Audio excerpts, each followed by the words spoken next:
నేనేదో ఒక అడ్వర్టైజ్మెంట్ చూసా ఈ క్రికెట్ మ్యాచ్ సందర్భంలో.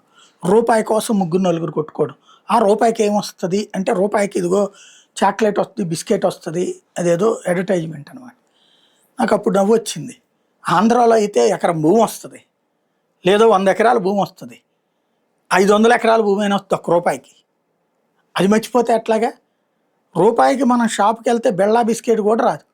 కానీ కొన్ని సంస్థలు అదృష్టవంతులైతే, రాజకీయ అదృష్టవంతులైతే, రాజకీయ నేతల ఆశీర్వచనాలుంటే, ఒక రూపాయికి 100 ఎకరాలైనా వస్తాయి, 500 ఎకరాలైనా వస్తది.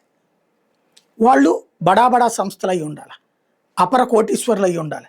వాళ్ళిక్కడ ఉద్యోగాలు 100 మందికి ఇస్తామని చెప్తే చాలు. ఇవ్వడానికి సిద్ధంగా ఉన్నారు. ఇప్పుడు తాజాగా సాక్షి పాపం రాసుకొస్తా ఉంటది. సన్‌రేకి జీ హుజూరు కీలక వ్యక్తి, శాసన వ్యవస్థలో కీలక వ్యక్తి సన్నిహిత సంస్థ కావడంతో బాబు నజరానా, భోగాపురం ఎయిర్‌పోర్టు సమీపంలో 3.61 ఎకరాలు, ఎకరం ₹1,00,00,000కే ఇచ్చేస్తున్నారు అన్నట్టు.